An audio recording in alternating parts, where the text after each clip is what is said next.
అనగనగా ఛానల్కి అందరికీ స్వాగతం.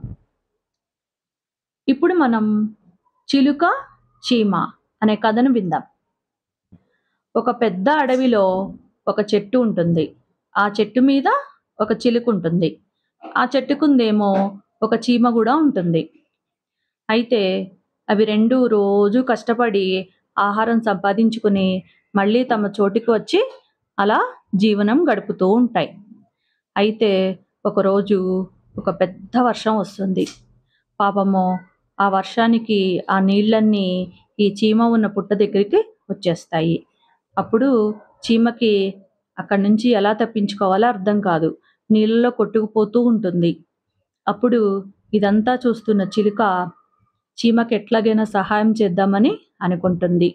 ఏం చేయాలా అని ఆలోచించి ఒక చిన్న ఆకుని ముక్కుతో తుంచి ఆ నీళ్ళలో పడేస్తుంది.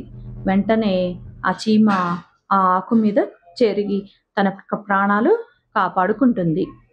తర్వాత చీమ చిలుక దగ్గరికి వచ్చి తన ధన్యవాదాలు తెలుపుకుంటుంది. మళ్ళీ సమయం వచ్చినప్పుడు నేను కూడా నీకు తప్పకుండా సహాయం చేస్తాను అని చిలుకకి మాటిస్తుంది. ఇంకా అప్పటి నుంచి ఈ చిలుక చీమ రెండు మంచి స్నేహితులు అయిపోతాయి అన్నమాట. అలా అలా కొంతకాలం గడుస్తుంది. కొన్ని రోజుల తర్వాత ఒక వేటగాడు ఆ అడవి దగ్గరికి వస్తాడు.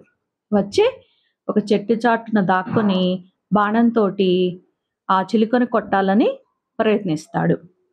కింద ఉన్న చీమ ఇదంతా గమనిస్తుంది.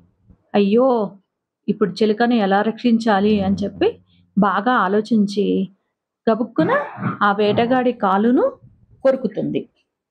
వెంటనే వేటగాడు ఆ బాణం కింద పడేసి అమ్మా అని గట్టిగా అరుస్తాడు. ఇంకా అరుపుకి చిలుక ఆ చెట్టు మీద నుంచి ఎగిరిపోతుంది.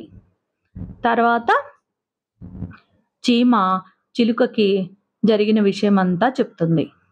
అప్పుడు చిలుక కూడా బాగా సంతోషించి నా ప్రాణాలు కాపాడినందుకు నీకు ధన్యవాదాలు అని చీమకు కూడా చెప్తుంది. ఇంకా అప్పటి నుంచి చిలుక చీమ రెండు మంచి స్నేహితులైపోతాయన్నమాట.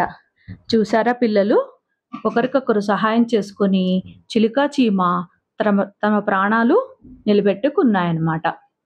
కథ కంచికి మనం ఇంటికి. నచ్చితే లైక్ చేయండి, షేర్ చేయండి, సబ్స్క్రైబ్ చేయండి.